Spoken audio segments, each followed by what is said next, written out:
বুরুঙ্গামারীতে প্রাথমিক বিদ্যালয়ের সরকারি শিক্ষকদের দশম গ্রেড বাস্তবায়নের দাবিতে মানববন্ধন অনুষ্ঠিত হয়েছে। উপজেলার কলেজ মোড় এলাকায় এই মানববন্ধনটি অনুষ্ঠিত হয়।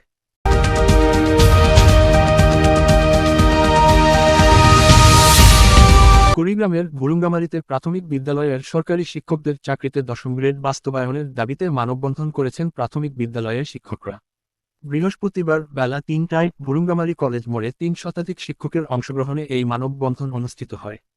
সহকারী শিক্ষকদের বেতন বৈষম্য দূর করে দ্রুত দশম গ্রেড বাস্তবায়নের দাবি করেন তারা।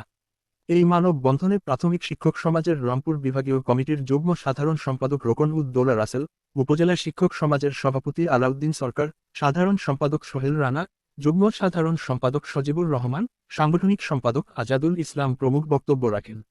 মানববন্ধন শেষে শিক্ষকরা উপজেলা নির্বাহীর কর্মকর্তার মাধ্যমে প্রধান উপদেষ্টা বরাবর স্মারকলিপি প্রদান করেন।